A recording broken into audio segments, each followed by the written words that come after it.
જય શ્રી કૃષ્ણ. સ્વાગત છે મારા રસોડામાં. આજે આપણે મેથીના મુઠિયા બનાવીશું. એના માટે સૌ પહેલાં બાઉલમાં એક મોટો વાટકો છે ને એ ચણાનો લોટ લઈ લઈશું. પછી નાનો પોણો વાટકો છે એ ઘઉંનો લોટ અને બાજરાનો લોટ. આ ત્રણેય લોટમાં સૌ પહેલાં આપણે એક ચપટી સોડા નાખી દઈશું.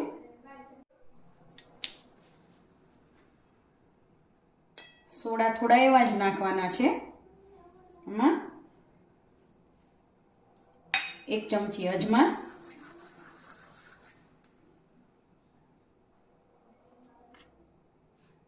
થોડા સફેદ તલ, ચીલી ફ્લેક્સ ને ઓરેગાનો એ પણ થોડા થોડા લેવાના છે. નમક સ્વાદ પ્રમાણેનું,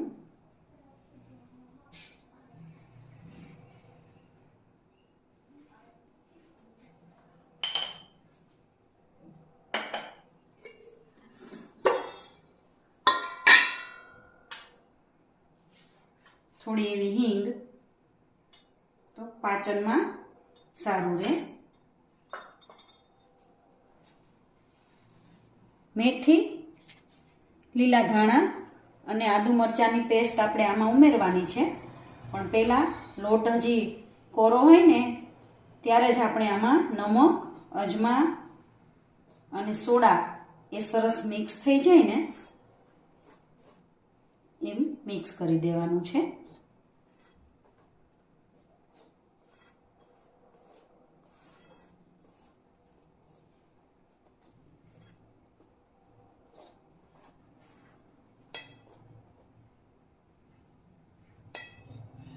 હવે લીલા ધાણા નાખી દઈશું.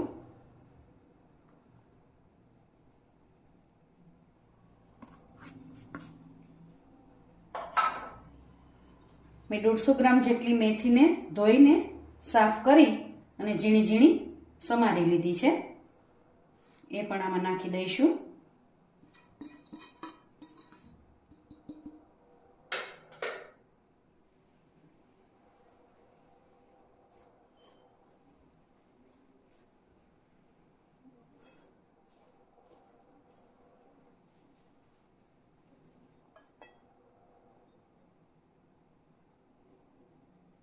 અડધી ચમચી હળદર નાખીશું.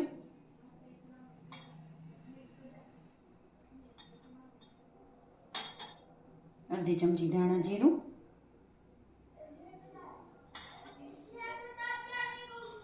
અને અડધી ચમચી લાલ મરચું. આપણે લીલા મસાલા લીધા છે ને એટલે દળેલા મસાલા ઓછા નાખીશું. એ તો વધારે તીખું થઈ જાય. 2 ચમચી તેલ નાખી દઈશું.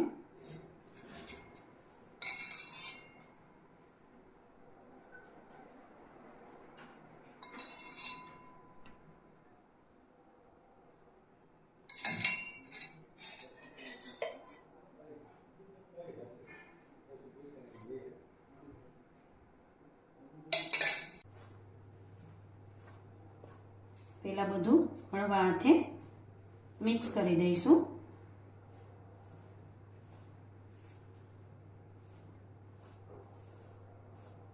અને હવે આમાં થોડી થોડી છાશ નાખતા જઈશું અને લોટ બાંધતા જઈશું. ખટાશ માટે આપણે લીંબુનો પણ ઉપયોગ કરી શકીએ અને આમલીનો પણ. છાશનો ઉપયોગ કરીએ તો પણ ખાટું તો થાય જ. જરૂર પ્રમાણેની છાશ નાખતા જઈશું અને ધીમે ધીમે લોટ તૈયાર કરી લઈશું આપણે મુઠિયા માટેનો.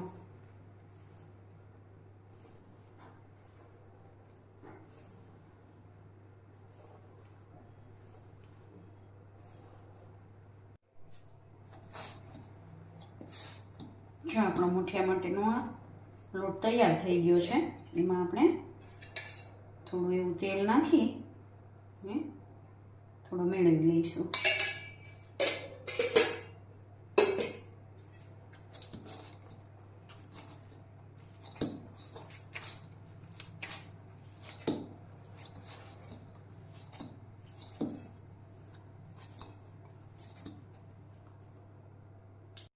હવે આના આપણે નાના નાના મુઠિયા બનાવી લઈશું આવી રીતે.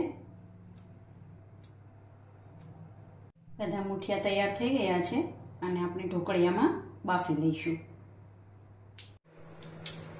જ્યારે આપણે મુઠિયા બનાવતા હતા ને ત્યારે મેં ઢોકળિયું ગરમ થવા મૂકી દીધું હતું. હવે એમાં આપણે આ મુઠિયા છે એ રાખી દઈશું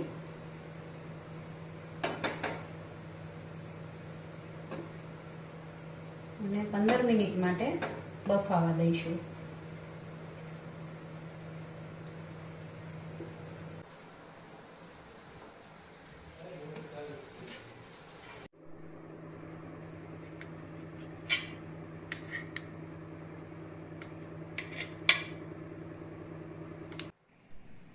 રાઈ, જીરું, લાલ મરચાં,